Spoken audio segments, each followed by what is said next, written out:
પ્રકરણ 13 સમરથલાલ સુરણવાડાનો સન્માન સમારંભ. વિદ્યાર્થી મિત્રો, આ વાર્તાના લેખક મધુસૂદન પારેખ છે. આ વાર્તા એક હાસ્ય કથા છે. આ વાર્તા સમરથલાલ સુરણવાડાના સન્માન સમારંભ પર આધારિત છે.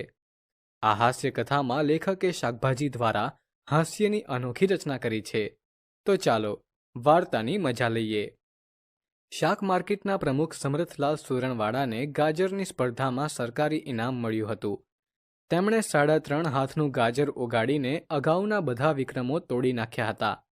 શાક માર્કેટના વેપારીઓએ સમરથલાલ સુરણવાડાનું ભવ્ય સન્માન કરવાનું નક્કી કર્યું. 500 રૂપિયા ભાડું ભરીને તેમણે ભવ્ય હોલ રાખ્યો. સ્ટેજ ઉપર અને દરવાજે ભાજીને કોથમીરના તોરણો બાંધવામાં આવ્યા. પ્રમુખ તરીકે બટાકાના વેપારી બાબુલાલ બિરાજ્યા. એમણે શાક માર્કેટના મંત્રી કુલાભાઈ ફણસીવાડાને શેઠ સુરણવાડાનો પરિચય આપવા વિનંતી કરી. આખો સભાખંડ શાકના વેપારીઓથી ખીચોખીચ ભરાઈ ગયો હતો. ફણસીવાડાએ સમરથલાલ સુરણવાડાનો પરિચય આપતા કહ્યું, સમરથલાલ શેઠને હું 10 વર્ષથી ઓળખું છું. એમના દાદા સુરણવાડા ભલે હોય, એમણે ગાજરમાં ઇનામ મેળવ્યું છે. હજુ તો એમની ઉંમર 60 વર્ષની છે, છતાં એ સરકારી ઇનામ જીતી લાવ્યા છે. મારી તો ભગવાનને પ્રાર્થના છે કે એ હવે મૂળાની હરીફાઈમાં ઇનામ મેળવી લાવે. ભગવાન એમના 100 વર્ષ પૂરા કરે એવી પ્રાર્થના છે.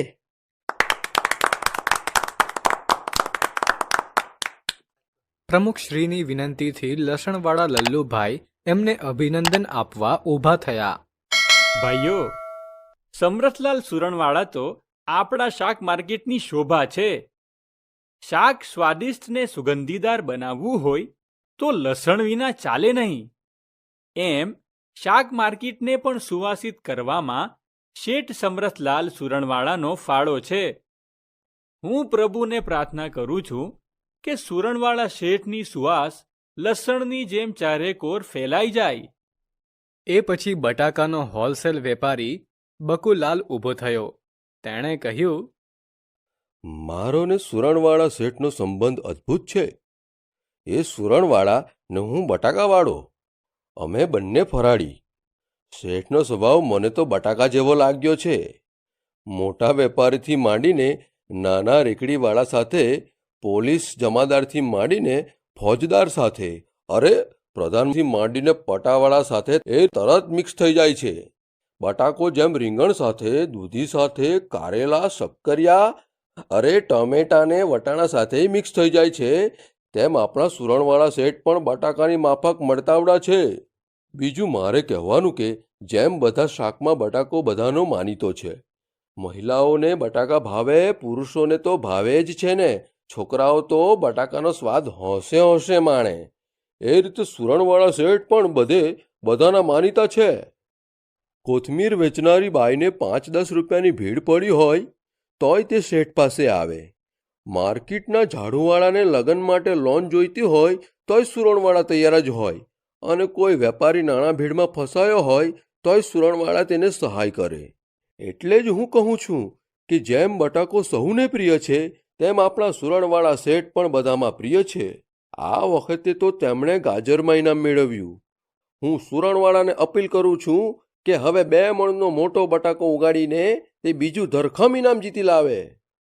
સભાજનોએ બકુભાઈની અપીલને તાળીઓથી વધાવી લીધી. ડુંગળીવાળા દહ્યાભાઈ શેઠ બિરદાવતા કહે, સુરણવાડા શેઠને કોઈ ભલે લસણ સાથે સરખાવે, બકુભાઈ ભલે તેમને બટાકા જેવા કહે, પણ હું તો સમરથ શેઠને ડુંગળીના દડા સાથે જ સરખાવીશ. ડુંગળી એ ગરીબો માટે આશીર્વાદ છે. ડુંગળી વિના દુનિયા ડૂલ થઈ જાય. ડુંગળીને તો કસ્તુરી કહેવામાં આવે છે. બટાકાને તો બાફવોય પડે. ડુંગળી તો કાચીને કાચી ખાઈ શકાય. એનું કચુંબર થાય ને એના ભજીયા, અરે વાત કરતાંય મોઢામાં પાણી છૂટી જાય. આપણા સમરથ શેઠ પણ ડુંગળીના દડા જેવા છે. એમની શાખ કસ્તુરીની જેમ મહેકે છે. ડુંગળી જેમ ગરીબને ઘેર પણ જાય ને શેઠિયાને ઘેર પણ જાય, તેમ સમરથ શેઠ પણ ગરીબોની ઝૂંપડીમાં જાય છે અને મિલ માલિકોના બંગલે પણ જાય છે. એમને કશી વાતનું અભિમાન નથી. એ પણ ડુંગળીની જેમ અનેક ઉપયોગમાં આવે તેવા પરોપકારી છે. રેલ રાહતનું કામ હોય તોય એ પહેલા, અને રામ રોટલા આપવામાં પણ એ મોખરે. હું તો કહું છું કે શેઠજી, ડુંગળીની જેમ જ ગરીબ તવંગર સહુની સેવા કરતા રહેજો. કોથમીરવાળા કળશીભાઈ કહે, સાહેબ, મને 2 મિનિટ બોલવાની રજા આપો. પ્રમુખે રજા આપી એટલે કોથમીરવાળા કળશીભાઈ સ્ટેજ પર ચડી આવ્યા અને કહેવા લાગ્યા, શાકભાજીવાળા વેજીટેબલ ભાઈઓ, શેઠ સમરથલાલ વેજીટેબલના વેપારી છે. હું તો નોન વેજીટેબલ છું, કારણ શાક વેચતો નથી, પણ આદુ, મરચાં અને કોથમીર વેચવાનો ધંધો કરું છું.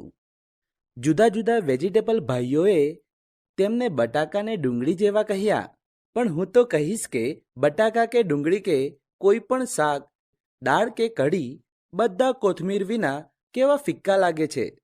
કોથમીર ન વાપરે એ તો અક્કલનો ઓથમીર કહેવાય છે.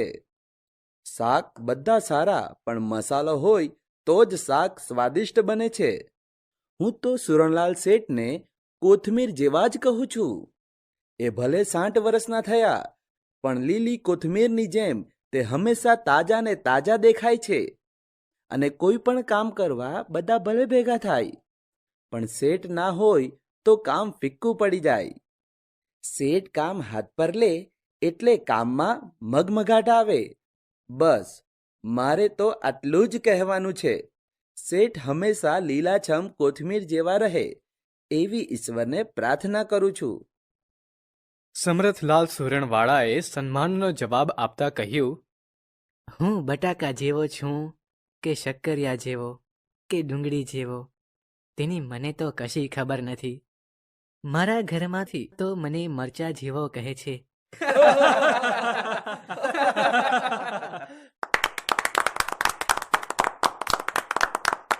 હું તો સીધો સાદો શાકનો વેપારી છું. સુરણવાળા મારા દાદા હતા. હું પોતે ગાજરવાળો છું. મારા જમાઈ જમરૂખના વેપારી છે. સાડાને શક્કરિયાનો વેપાર છે. અમારા આખા કુટુંબને તમે વેજીટેબલ ફેમિલી કહી શકો. આપણે બધા જ શાકના વેપારીઓ એક સાથે ભળીને પંચકુટિયા શાક જેવા સ્વાદિષ્ટ થયા છીએ. આપણા પરસ્પરના સહકારથી જ શાકભાજી ઊંચા આવશે એવી મને આશા છે. મેં ગાજરમાં ઇનામ મેળવીને કંઈ ભેંડો માર્યો નથી, પણ હવે 1.25 મણનું શક્કરિયું ઉગાડવાનો પ્રયત્ન છે. પ્રભુની ઈચ્છા. તમારા બધાનો ખૂબ આભારી છું. સારાંશ. આ વાર્તામાં શાક માર્કેટના પ્રમુખ સમરથલાલ સુરણવાળાને સરકારી ઇનામ મળ્યું છે, કેમ કે તેમણે 3.5 હાથ લાંબુ ગાજર ઉગાડીને એક નવો વિક્રમ સ્થાપિત કર્યો છે. તેથી શાક માર્કેટના વેપારીઓએ આ પ્રસંગને ઉજવવા માટે ભવ્ય સન્માન સમારોહ રાખ્યો છે. હોલના સ્ટેજ અને દરવાજે ભાજી અને કોથમીરના તોરણો બાંધી શણગારવામાં આવ્યો છે. સમારંભમાં ઉપસ્થિત શાક માર્કેટના મંત્રી કુલાભાઈ ફણસીવાળા, લસણના વેપારી લલ્લુભાઈ, બટાકાના વેપારી બકુલાલ, કળશીભાઈ દ્વારા સમરથલાલનું સન્માન કરવામાં આવે છે. આ વાર્તામાં લેખકે બધા શાકભાજીઓના નામનો ઉપયોગ કરી વાચકો માટે વાર્તાને હાસ્યપ્રદ અને રસપ્રદ બનાવી છે.